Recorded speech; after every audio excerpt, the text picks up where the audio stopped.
काल सणाच्या दिवशी अख्खं घर हसतं खेळत होतं आणि आजही असं व्हावं। बाबा तुम्ही प्लीज पोलिसांना फोन करा ना। अनन्या, तुम्ही दोघी जरा शांत राहा। ही वेळ खचून जाण्याची नाहीये। Absolutely right Dadasaheb. Madam, Ananya, हे बघा, आता पण खचून जायचं नाहीये। हां, आपण आपले होप्स हाय ठेवूया। आपली वेदा लवकरच घरी येईल।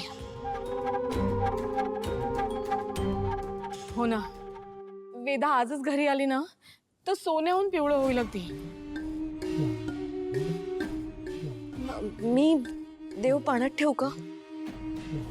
अगं तू कसं ठेवशील? अजून तू सून व्हायचीस या घरची, नाही चालणार।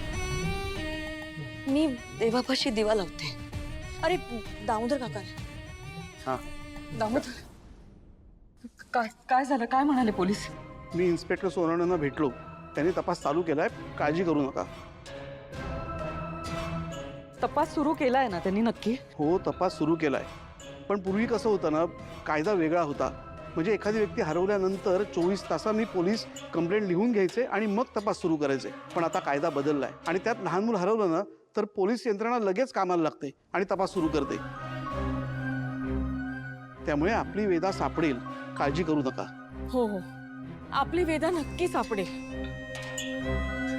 खरं तर ना हे सगळं त्या मीरामुळे झालेलं आहे। दादा, वहिनी, तुम्हाला राग येईल पण तुम्ही खरंच तिला खूप लाडावून ठेवलंय।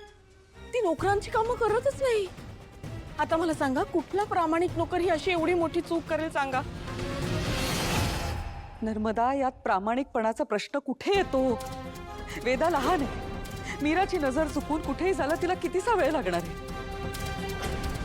सर्वस्वी मीरा दोषी असं नाही वाटत आहे मला। नाही आई, ही मीराची चूक आहे।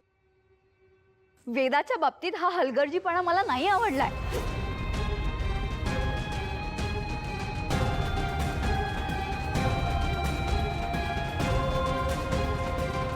खरं तर माझी चूक आहे।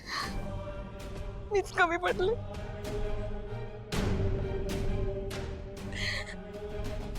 इतके दिवस मी त्याला जपलं, कालच कसं दुर्लक्ष झालं माझं तिच्याकडे मला कळतच नाहीये।